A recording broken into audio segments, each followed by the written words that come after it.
Hello, beautiful creatures. Welcome to my channel. I am the new Bibliomantic.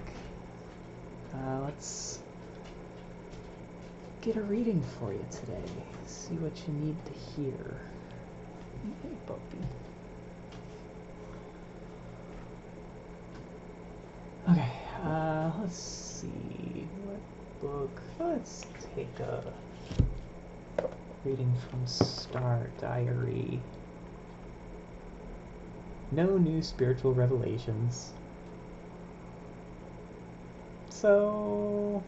Alright, hold on. Can I read the whole thing? Yeah, I guess we'll read the whole thing.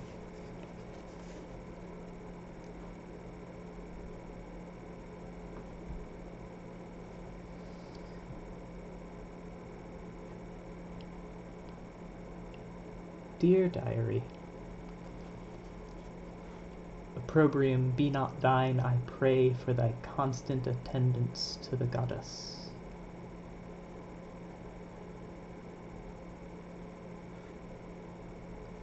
It seems that a situation has become in my life that is unusual, such that I have never heard of its psychological functioning before, not even in fiction or in poetry, not in any century, nor in any textbook, not in any country, and that condition which I experience in my existence, not uncomfortably, yet definitely, with a consistency like a certainty of sunshine after so many hours of dark, like an awareness that the moon will be present if one traipses after dark again and again for weeks, like a reality of having air, and this psychological constant that I encounter now is the being rooted in the present.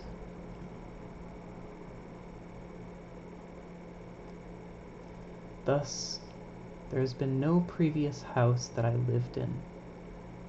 I cannot faintly recall someone, a little girl that was myself, less of consciousness, and very active in innocence, and that self lived in another house, yet its presence is never in my present. And its memory is so dim that there is not really any proof of existential experience that occurred there, and thus, like any other houses which a body might have dwelt in centuries past, it seems irrelevant, vanished, vanquished.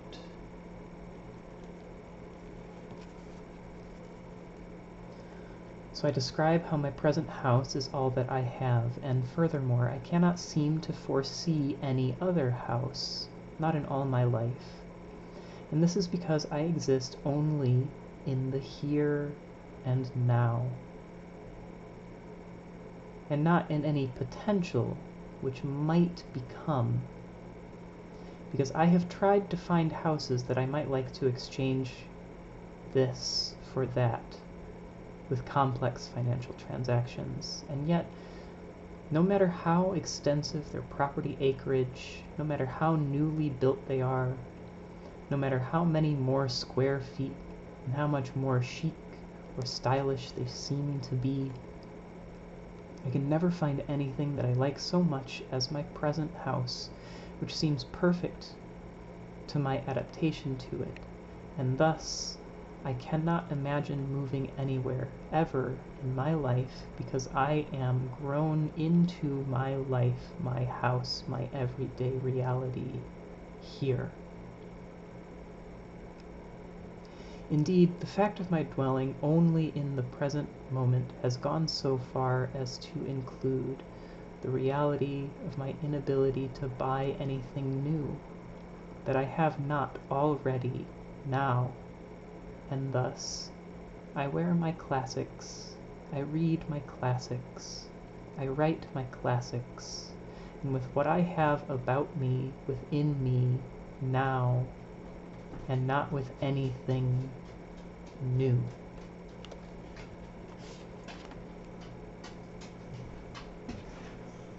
It is as if I am learning the art of stasis, a new balance, to remain the same for as long as I could make this present exist. Thus I like to stay the same in looks, not beginning with new hair trims, not gaining weight, not trying new routines, not taking up new hobbies, not even eating new foods anymore. That past, when I was in a constancy of acquiring new experience, it is now a foreign country inhabited by a ghost, not myself. The self does not even like to sleep anymore, because then there could be a new experience in a dream, and that is not desired. No new music bought to listen to, no new spiritual revelations for years, no new behavior patterns like sneaking out for walks at 2 a.m. to see the night sky, no new desires to admire any males of achievement recently of notice, no new authors that must be read immediately, no new sightings of little mammals about the premises that must be fed, no new signs that civilization has finally decided to improve instead of decline. Everything is the same, and that which was before still is. And if there should chance to be anything, any item, any idea, any reality, any emotion that is new, then immediately the presence of sameness closes over it and swallows it up and hushes it and digests it, and then there is no sign any more a minute later that any new ever was deviant, because the life is the same, the house is the same, and there is no chance that there could be any progress or retrogression. All is as it is in the present. Can't you find that to be true because you read this? And a century has passed, and this is still what I write now. God. Well, damn. That's cool. I feel like I shouldn't give any commentary on it, so I shan't. Let's get right into a reading. I do want to grab that.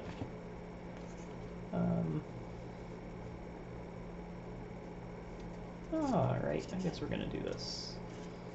Gonna type past, present, and future in here. Let that be the way we decide what gets read. Alright. So, let's see what we need to hear. And by we, I mean the audience, collective, individuals. Oops. Oh. Oh. No, it was just upside down. Champion of coins in reverse. I'm gonna finish. Ooh, ha ha ha. Drawing these cards. Let's see. Enough. Great. Let's see what we got here. 8 of Swords, Apprentice of Vessels. Gonna stick that there. Alright, let's find. There's our present.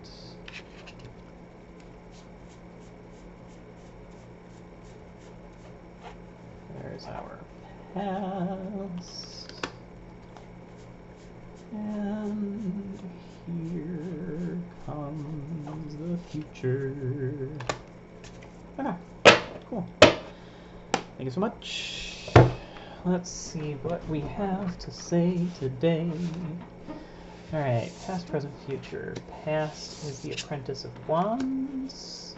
Aw, present is the Lovers. And the future is the Apprentice of Swords. Okay, okay.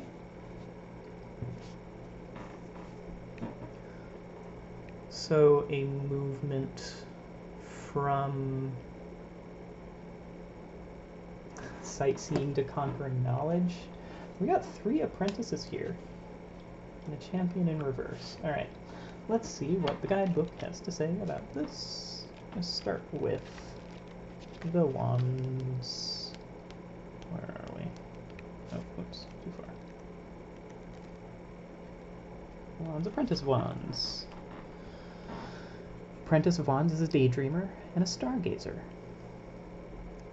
Sitting beneath the open skies, plait daisy chains and peer through their telescope. The broader universe calls. Look up to the skies and marvel. There's a budding desire within to find deeper purpose and inspiration. Invest yourself and be a seeker of greater things. Recognize that sparks move deep inside you and follow them. Okay. Apprentice of Swords. The Apprentice of Swords has a fresh mental agility and a thirst for knowledge. You may be lacking experience, but you have the ability to seek it out. Prepare by gathering facts, asking questions, and seeking mentors. When you come to face the real thing, you'll have an intellectual grasp to lead you through. You may already have a wealth of knowledge on a topic yet to be utilized. Knowledge unused is worthless, so find a use for it. Okay, before I read the Lovers, first thing I want to say is that often the Lovers can stand for a choice. And so this seems like a pretty clear progression. There's the seeking, there's the decision, and then there is the inaction. En. the enacting of what you did decide. So it feels like in the present you are in the process of winnowing down your choices. Earlier you were very much in an energy of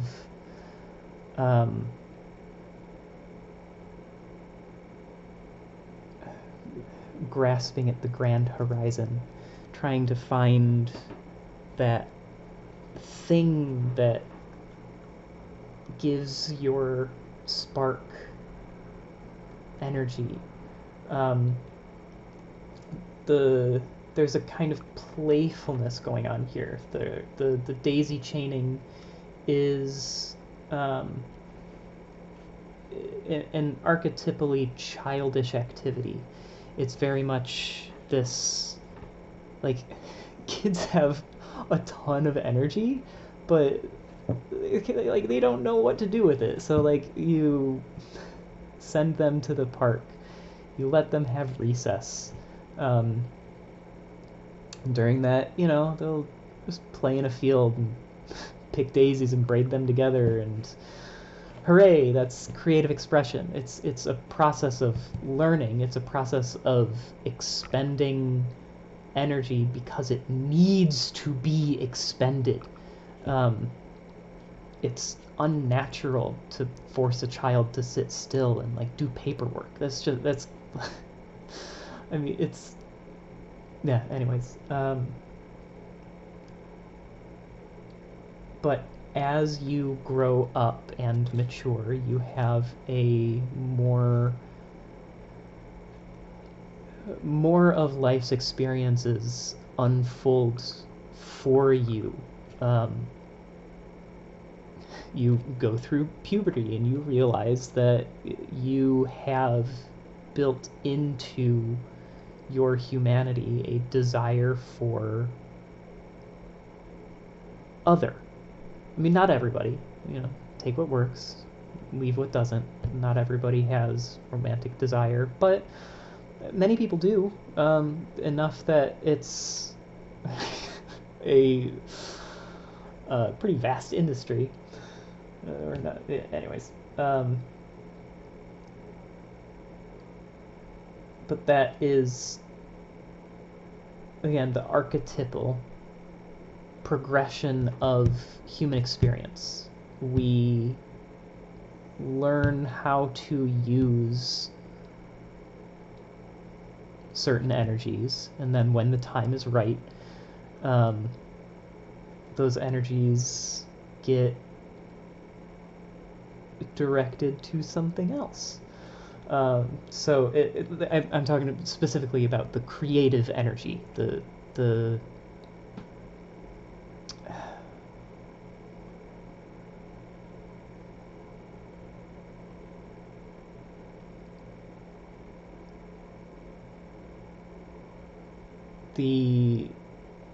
desire to create new life can be expressed in a multitude of ways. And so I don't think that that's really what this reading is about, but with the framing of the human story that is offered by the tarot, that's the energy that it's describing. But here with the study, with the specific pursuit, oh, and you also got, can you see? Not really. I don't really need to save that. We have this. Come on, there you go. You have the butterfly, but it's the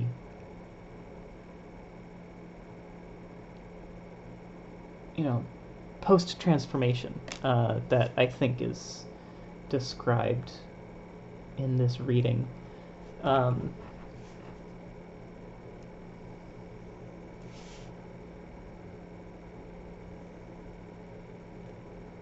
Fires of change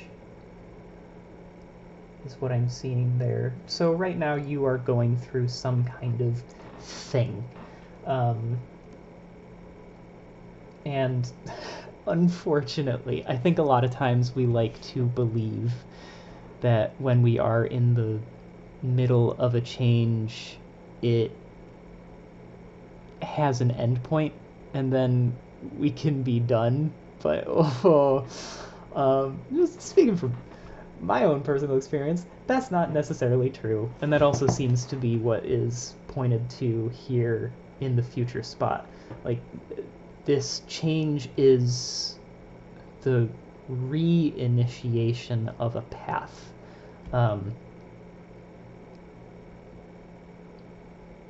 So it's sort of the project design phase. First, you have to decide what project you want to tackle. Then you have to figure out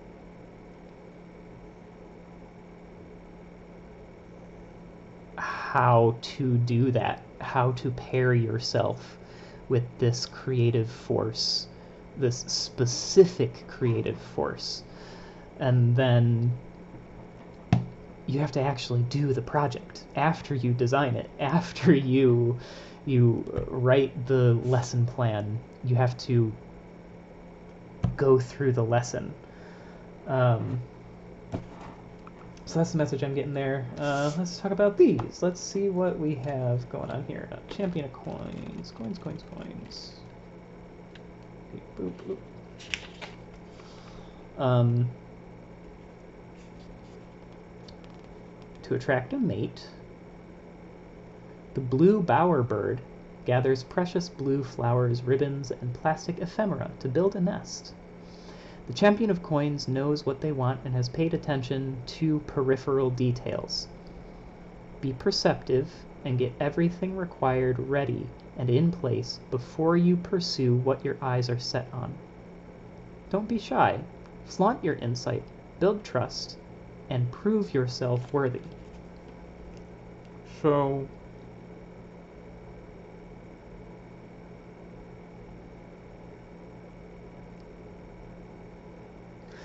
the reverse here, I'm not necessarily seeing that as a negative aspect. I'm seeing that as more an internal process. I mean, like this said, it's very much about preparation. So I mean, okay, well, I was gonna say this might be a long process, and for some of you, it might be, but for others, I think that this is just a reminder that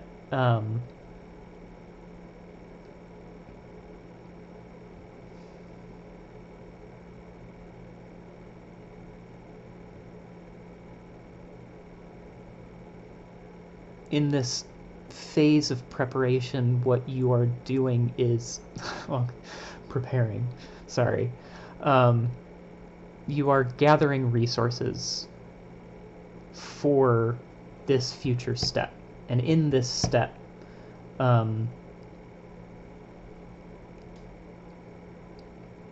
after you go to the library, you digest all the books, right?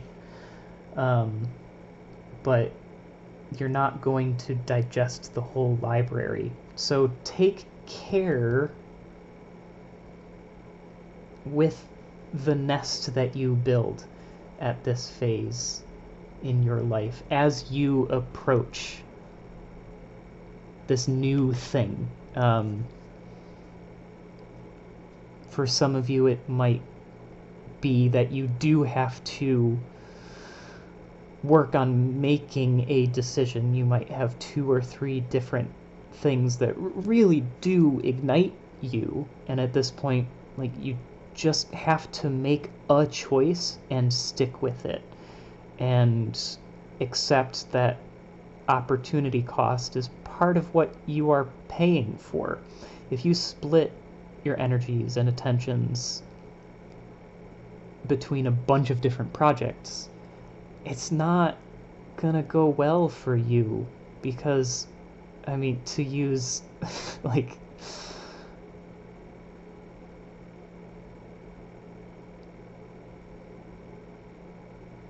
to use a video gamey metaphor, you have to focus down an enemy, because like you yeah, never mind.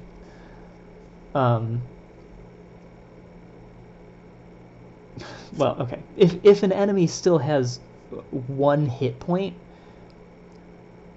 the damage they do doesn't scale with how hurt they are, right? Sorry, I am, the hesitation I'm feeling is that this battle metaphors are overplayed and give us a really skewed perspective in how to approach and work with and work through problems. So, you know, try to be aware of how the language you use frames, supports, informs, controls, directs the way that you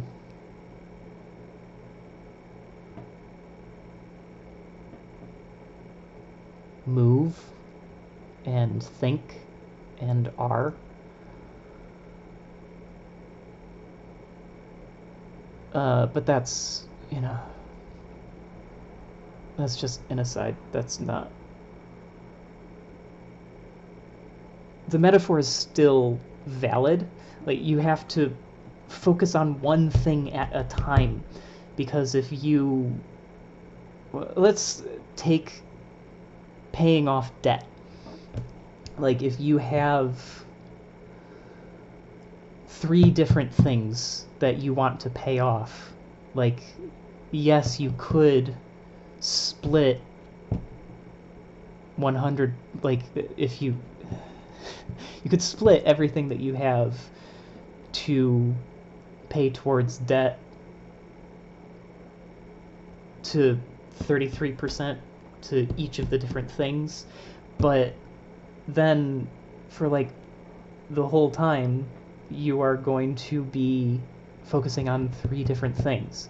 But if you deal with one at a time, you can get rid of it, and then you only have to deal with 2 things, and then you can get rid of it, and then you only have to deal with 1 thing. Sorry, that's I mean, at this point, you know what I'm trying to say. I apologize if my metaphor isn't coming across well, but I'm done harping on that point. So, you know, just build your nest well. Make a choice, stick with it, and then it doesn't mean you have to give up on the project forever, but for the sake of what you are doing now, do one thing.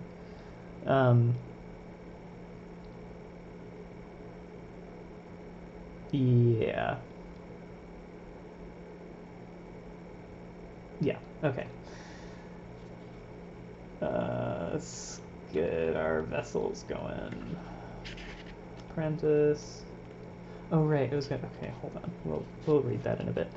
The apprentice of vessels is both the potter and the clay. They are heart-driven, quick to pick up tangible, creative, and interpersonal skills. Like the clay, you could be soft and malleable, willing to love and be moved with compassion for others.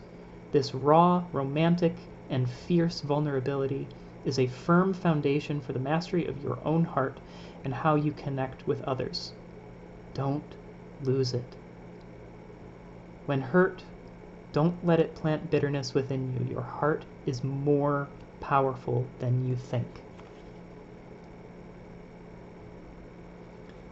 And the 8 of Swords. Oops. Swords everywhere. The spark within can be extinguished by a cage of your own creation. Perhaps you are isolating yourself or restricting your access to new perspectives. Self-made prisons may be made from beams of fear, cords of exhaustion, or chains of doubt. What is your blindfold?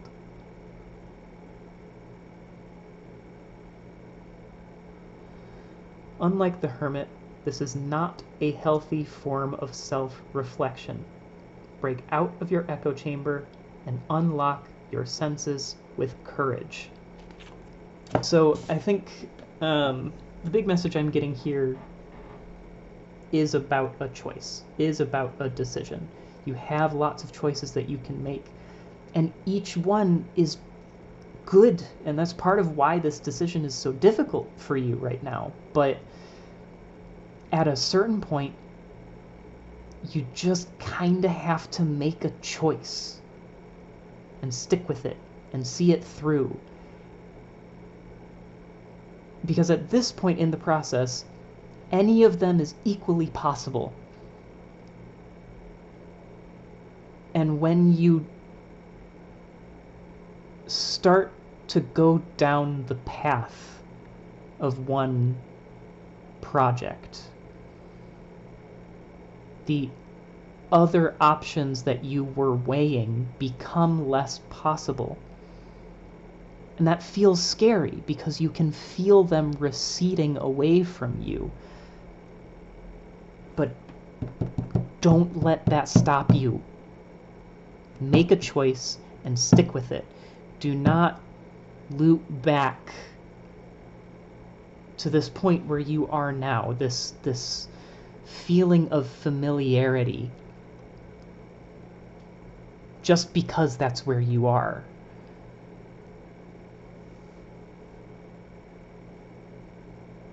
Just because that's the home you're living in right now.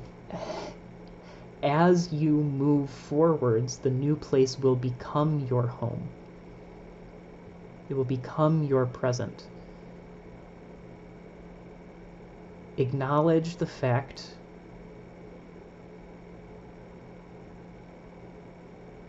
that we are temporally locked creatures. We are a thing, a perspective, a moment, an action at a time.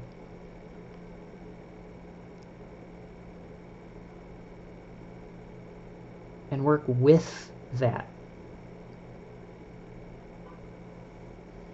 Otherwise, this thing that you're focusing on will always remain in the future, because at this point, the telescope is necessary when the target is on the horizon. But after you have sailed, after you have spotted your land, you've charted your course,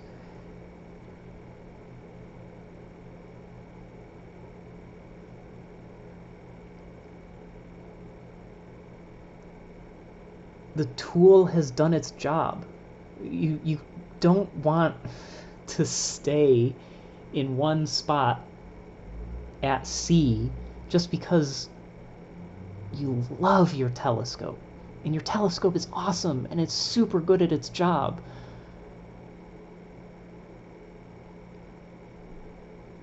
But its job is to help you plot a course, and once that's done, you can put it away. Give it a nice fancy box. Sorry, I'm stretching this metaphor too far. Yeah, make a choice, stick with it, and then do the work. It's going to take time, it's going to be hard, but you are strong. You can do it. I believe in you.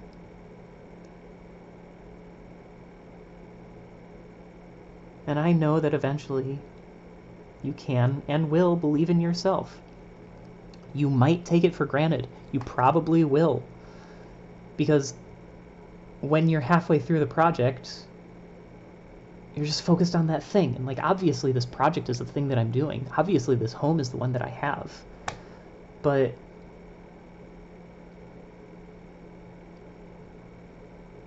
take some time. Recognize where you are at the time that you are there. Because you are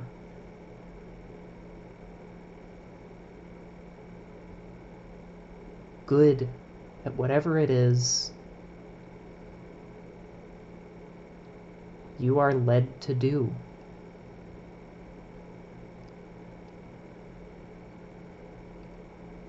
You can do it. Believe in yourself. And do the hard work maintaining perspective on your life. Because that is hard work. It's hard work to see where you are in reference to where you've been and where you would like to be. Find comfort in where you are, because this moment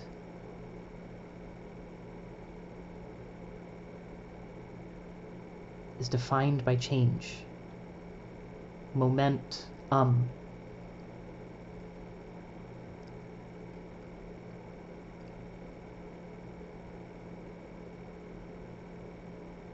Okay, I think that's all I got.